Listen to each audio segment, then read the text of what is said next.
Alors, l'idée encore une fois, c'est qu'on puisse travailler ensemble sur ce qu'est l'entrepreneuriat, qu'est-ce qu'on attend notamment de chacun d'entre nous et que chacun puisse sur la base d'une connaissance, on va dire, intrinsèque de ce qu'on attend de lui, prendre des engagements spécifiques par rapport à une logique entrepreneuriale.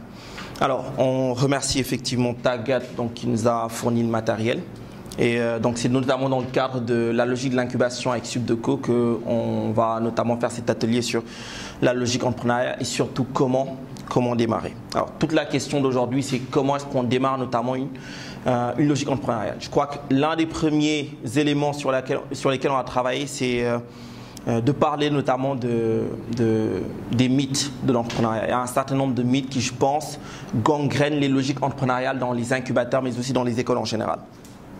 Alors, on va essayer de casser quelques mythes qui ont la vie dure, mais qui quand même effectivement ne sont pas on va dire les éléments qui font l'entrepreneuriat aujourd'hui.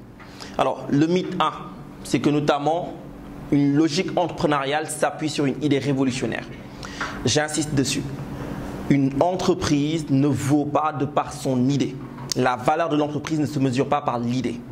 Alors, ça veut dire quoi? Ça veut dire que ce n'est pas parce que notamment on a une idée qui est dite originale, une idée qui est dite intéressante, une idée qui est entre guillemets censée révolutionner ou changer la façon de vivre des gens, que ça veut dire que déjà on a une entreprise avec une certaine valeur. Et dans notre cas, justement, je pense qu'on est parti avec ce postulat. C'est qu'il y a eu un travail qui avait été fait. Et ce travail qui avait été fait semble être intéressant peut-être techniquement ou technologiquement. Mais ce n'est pas parce qu'il y a eu un travail ou un existant que ça veut dire que déjà on a une entreprise avec une valeur. Donc j'insiste sur cet élément. J'ai même envie de dire que l'idée en tant que telle ne vaut rien. Et qu'une idée simplement ne vaut rien. Ce qui donne de la valeur à l'idée, à une idée du moins, c'est l'exécution. Comment est-ce qu'on met en vie ou comment est-ce qu'on donne vie à cette idée. Et l'autre élément, c'est aussi que généralement, ce qui fait qu'on puisse accepter qu'une idée puisse être révolutionnaire, c'est lorsque tu as un secret, c'est que tu as une information par rapport à une réalité de marché ou un changement notamment qui va certainement arriver sur le marché.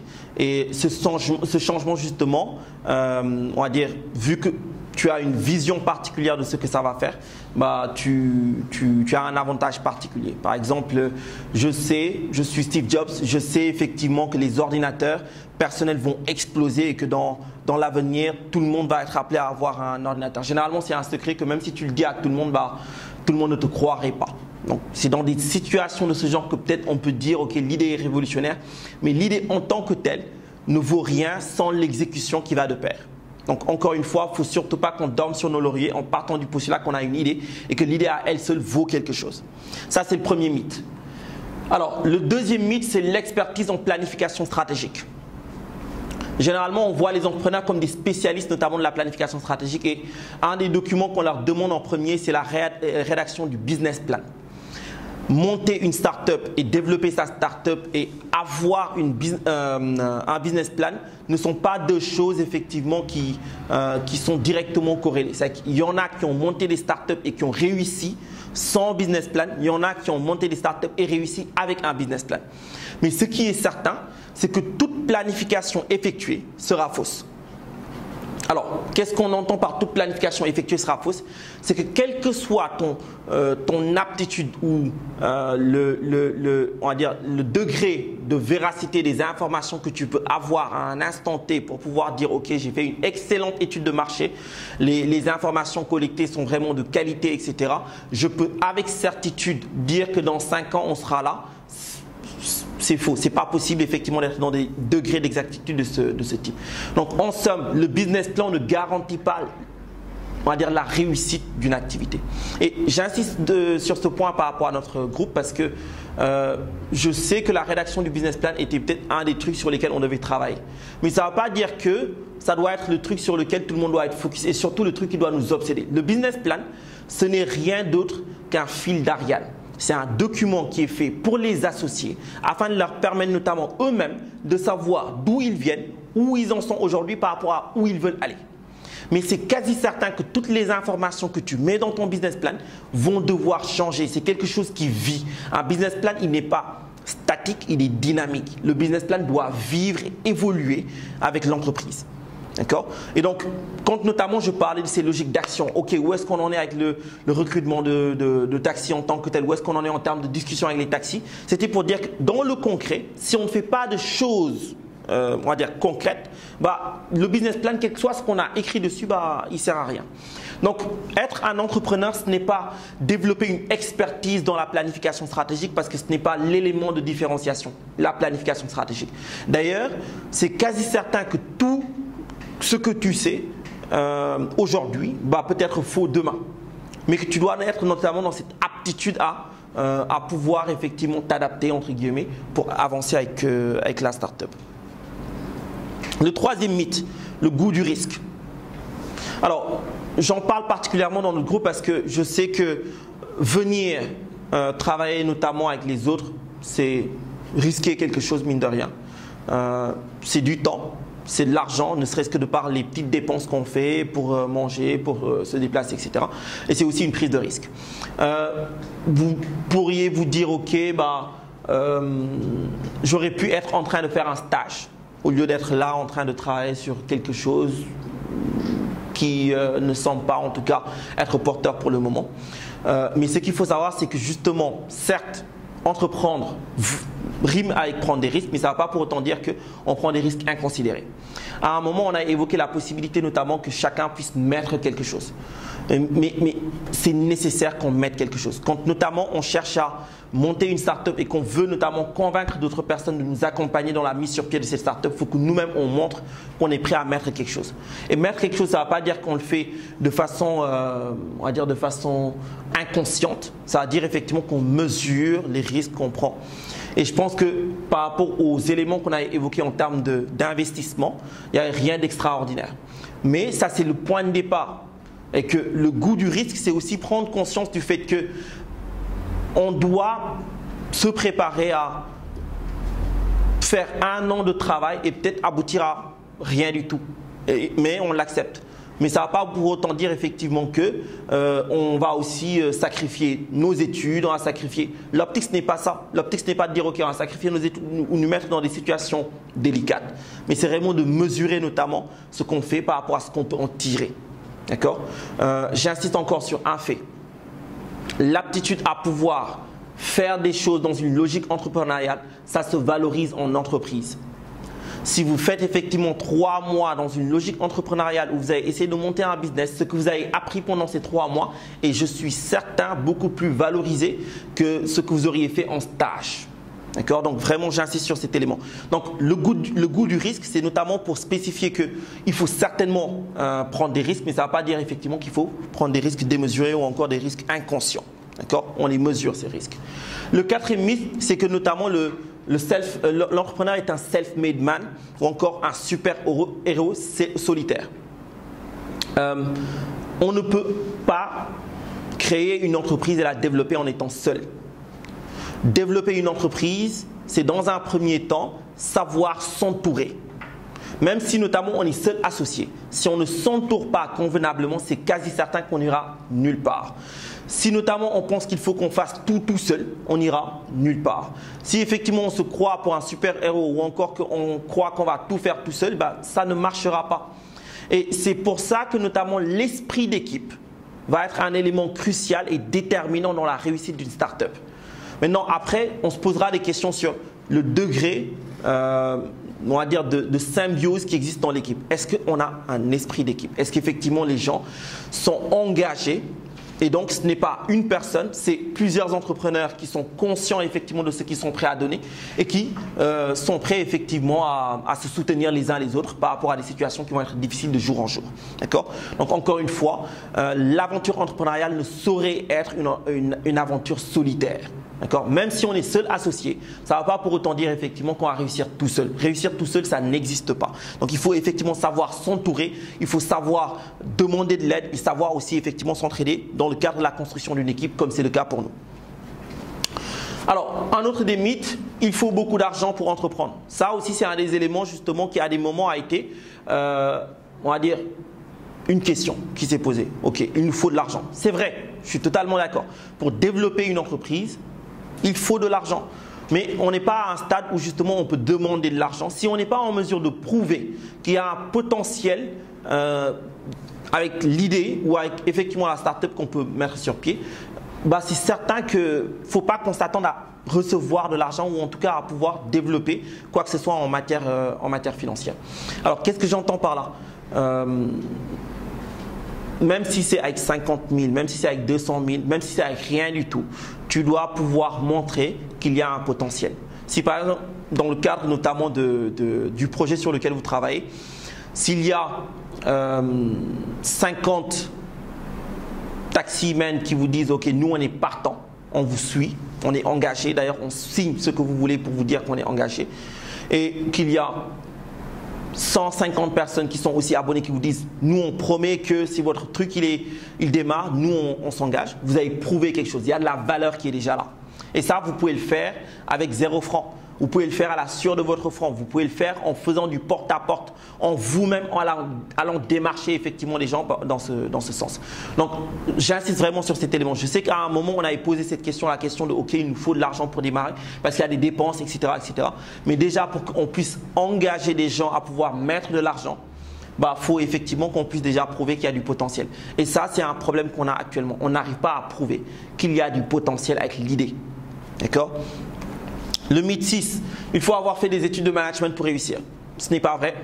Je pense que vous avez vous-même vu que l'essentiel notamment des startups tech ne sont pas, on va dire, développés ou n'ont pas été fondés ou en tout cas amenés jusqu'où ils sont aujourd'hui par des gens qui ont gradué en management, par des gens qui sont diplômés en management. Il n'est pas obligatoire de sortir d'une école de commerce ou tout simplement d'avoir fait des études de management ou tout simplement d'avoir fait des études pour réussir dans la logique entrepreneuriale. D'accord ? Ces aptitudes qu'on évoque, oui, l'aptitude à faire une étude de marché, l'aptitude à faire de la planification, à faire de la gestion financière, c'est vrai que c'est des plus, mais on peut quand même gérer une start-up et démarrer sans avoir effectivement ces compétences, mais quand même se mettre effectivement dans les dispositions pour les acquérir. Je pense qu'il y a d'autres compétences et surtout d'autres skills qu'il faut lorsqu'on est entrepreneur pour garantir qu'on puisse réussir. Et le premier, c'est déjà l'engagement. Il faut pouvoir se donner à 100%. Et c'est vrai que c'est démotivant lorsque je suis censé travailler en équipe et que moi j'ai l'impression de me donner à 2000% mais que j'ai l'impression que les autres se donnent à 30% ou à 20%. Et c'est pour ça qu'il faut notamment que les membres de l'équipe soient en phase. Il faut littéralement notamment qu'ils s'entendent sur quoi ils veulent travailler et vers quoi ils veulent aller. Parce que c'est ce qui notamment va éviter on va dire ce manque d'engagement et surtout cette croyance qu'il nous faut notamment des aptitudes managériales. Et c'est aussi l'une des raisons pour lesquelles au début quand j'ai trouvé cette hiérarchie ou cette forme d'organisation où on disait ok ceux-là se chargent du marketing ou de l'étude de marché, ceux-là se chargent notamment des gestions financières et administratives. C'est pas vraiment parce que dans une start-up n'est pas une entreprise. Une start-up c'est une organisation qui est en faillite perpétuelle jusqu'à ce qu'il puisse trouver un modèle économique qui lui permette de s'en sortir. Donc, jusqu'à ce qu'on puisse trouver un modèle économique qui nous permette de nous en sortir et qu'on puisse optimiser, bah, tout le monde aide tout le monde à faire tout. Et tout le monde est dans toutes les sauces et par conséquent, il faut qu'on puisse prendre conscience notamment des impératifs. Par exemple, aujourd'hui, pour moi, dans le cadre de votre projet, les impératifs, c'est de prouver qu'il y a de la valeur. Il y a des taxis qui sont prêts, il y a des gens qui sont prêts à prendre des abonnements. Déjà. Et une fois qu'on a ça, après, il sera plus simple de pouvoir travailler sur les réflexions de OK, comment on tarifie, etc., etc.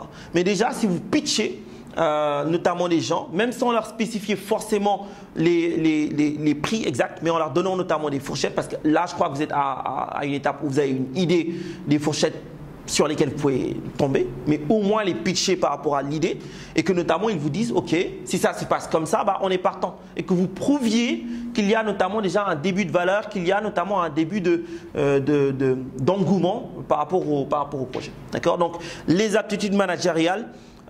Donc, dans aptitude managériale, j'entends notamment, c'est logique, oui, marketing, finance, comptabilité, etc. Ce n'est pas un impératif, il ne faut pas forcément avoir fait des études effectivement sur ces questions-là pour réussir. L'autre élément, c'est que beaucoup se disent que se lancer dans une logique entrepreneuriale et créer son entreprise, c'est devenir son propre patron.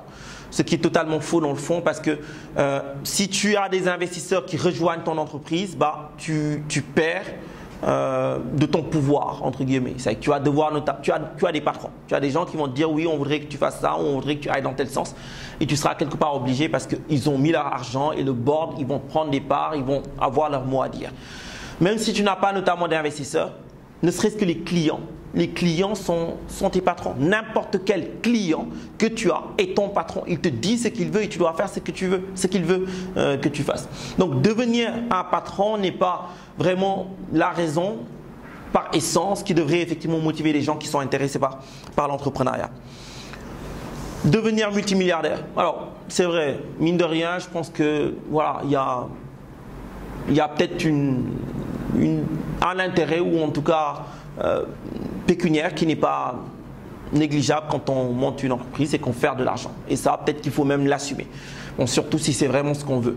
Mais il faut aussi savoir quand on se lance dans l'avenir entrepreneurial, ça ne devrait pas être la motivation principale. C'est qu'il faut se dire oui, je me lance pour faire de l'argent. Mais quelquefois, en fait, le voyage en tant que tel, le fait de vivre une expérience entrepreneuriale est beaucoup plus bénéfique. Tu vas en sortir grandi, tu vas rencontrer des gens, tu vas améliorer ton portefeuille de connaissances, tu vas te forger une meilleure personnalité par rapport à des situations difficiles, etc. etc. Donc l'expérience qui en ressort n'est pas négligeable.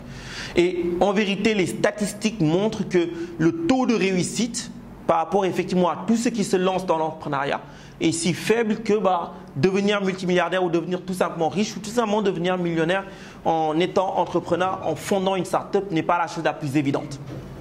Et qu'en vérité, effectivement, ce sont des pépites, ce sont des exceptions effectivement qui y arrivent. Donc, je pense aussi que vous avez le potentiel d'être de ces pépites parce qu'en vérité, tout le monde peut être entrepreneur et tout le monde peut effectivement se retrouver dans ce lot-là. Ensuite, vous allez vivre votre passion en faisant ce que vous aimez. Alors, généralement, ce qui motive les gens à se lancer dans une logique entrepreneuriale, c'est ça. Je vais faire quelque chose que j'aime et je vais pouvoir notamment tous les matins me lever et faire des choses que j'aime. Alors, c'est vrai que c'est une excellente logique ou une excellente source de motivation. Mais la chose aussi qu'il faut admettre, c'est que on ne peut pas, en vérité, on va dire, vivre que de sa passion lorsqu'on est dans une logique entrepreneuriale. Parce qu'il y aura des moments où il faudra que la charge de travail va être si lourde que on va se retrouver dans de la paperasse, on va se retrouver peut-être à faire des tâches qui ne nous passionnent pas forcément mais qui sont impératives pour que l'entreprise puisse se structurer. On va être obligé peut-être lorsqu'il n'y aura pas de CFO ou lorsqu'il n'y aura pas de responsable tel parce que tu es le CEO ou parce que tu es un des associés, il faudra que tu le remplaces même si c'est quelque chose que tu n'aimes pas parce que l'entreprise aura besoin que tu fasses ça. Donc c'est très important notamment qu'on puisse prendre conscience que ce n'est pas une aventure du moins sans heurts, ce n'est pas une aventure où justement tout va être magnifique à partir du moment où on démarre. Donc c'était là notamment les différents mythes que je voulais qu'on casse avant d'évoquer notamment les éléments qui sont vus comme étant fondamentaux et qui vont être l'objet de notre séance d'aujourd'hui. D'accord? Donc c'est vrai, ça ce sont les 6 éléments qui sont vus comme étant les sources de réussite quand on parle notamment de logique entrepreneuriale. L'idée, mais pas seulement l'idée. Les questions financières, l'aptitude à pouvoir lever à différents étages, c'est vrai, donc notamment par rapport à l'évolution de l'entreprise, pas au départ forcément. L'optique, ce n'est pas de dire au démarrage, parce que généralement, c'est ce qu'on voit pour beaucoup de jeunes entrepreneurs. Oui, j'ai une idée, mais j'ai besoin qu'on me finance ou qu'on me fonde, qu'on me donne de l'argent pour que je puisse démarrer. En vérité, tu dois d'abord prouver qu'il y a de l'argent à faire avant de pouvoir demander de l'argent. L'exécution, très très important. D'ailleurs, pour moi, l'idée sans l'exécution ne vaut rien. L'exécution, c'est justement ce qui fait la différence. Et vous pouvez être certain que l'idée en elle-même ne vaut rien. Même si vous démarrez votre entreprise avec une idée, quelqu'un veut reprendre exactement l'idée. Et c'est quasi certain que vous allez être copié. Il n'y a personne qui a lancé une nouveauté sur le marché et qui n'a pas été copié après avoir notamment montré qu'il y avait peut-être un potentiel. D'accord? Donc vous allez être copié. Donc quelqu'un peut copier votre idée et mieux l'exécuter que vous. Donc en vérité, l'exécution est drastiquement importante. Alors le business model aussi est intéressant, mais le business model, ce n'est pas quelque chose qui se décrète, c'est quelque chose qui se découvre. C'est quelque chose vraiment… Il y a beaucoup d'entrepreneurs qui ne savent pas, et d'ailleurs je crois que c'est le cas des meilleurs entrepreneurs, ils ne savent pas trop ce qu'ils font dans le fond. D'accord? Et c'est au fur et à mesure qu'ils avancent, qu'ils apprennent leur propre métier, la propre boîte qu'ils ont fondée, ils apprennent à la connaître, gérer, qu'ils découvrent un modèle économique, qu'ils la peaufinent et qu'ils arrivent effectivement à la clarifier. Le timing aussi est un élément qui est vecteur de succès, qui est vecteur de réussite. Donc le timing, c'est le moment où tu lances, par rapport aussi aux réalités effectivement dans lesquelles peuvent être les réalités de marché. D'accord. Donc le moment où tu lances ton produit, est-ce que c'est trop tôt, est-ce que c'est trop tard? D'accord. Trop tard parce que peut-être il y a beaucoup de solutions qui sont similaires et le marché est déjà mûr, ou trop tôt parce que le marché n'est pas encore mûr, le marché n'est pas encore prêt, etc. D'accord. Le timing. Et enfin, pour moi, certainement un des éléments les plus importants, l'équipe. Et c'est certainement un des éléments sur lesquels on a beaucoup échangé aujourd'hui, l'équipe. D'accord? En vérité, ce sont les hommes qui donnent toute la valeur à une entreprise. Une start-up, c'est d'abord ceux qui la fondent. C'est les fondateurs, c'est les associés qui démarrent l'entreprise, qui forment toute la valeur. C'est que une idée, encore une fois, une idée seulement ne vaut rien. Par contre, les investisseurs vont venir trouver l'idée intéressante, mais vont regarder l'équipe. Est-ce que cette équipe-là peut vraiment réaliser, faire de cette idée, la concrétiser, en faire une réalité. Et quelquefois, tu vas voir des investisseurs qui vont dire « Ok, on veut bien mettre de l'argent, mais vous tous vous dégagez ». Par exemple, c'est des choses qu'on voit. Ou encore, on ne veut pas de toi comme CEO, on veut mettre quelqu'un. L'idée nous intéresse. On pense effectivement qu'il y a du potentiel, mais on ne veut pas mettre notre argent si c'est toi. Parce que toi, on ne te fait pas confiance, notamment pour que tu puisses piloter comme il faut l'entreprise. Donc, la team, l'équipe, très très important. D'accord. Et donc, ce qu'on va faire, c'est déjà qu'on va essayer effectivement d'évoquer ces différents points par rapport à notre projet. Et après, on va essayer d'avancer point par point sur l'ensemble des questions qui peuvent exister par rapport à l'entreprise, en espérant que dès demain, pour votre cas, on pourra rentrer dans des choses très très concrètes. D'accord. Donc, on va s'arrêter là dans un premier temps. Est-ce que ça va?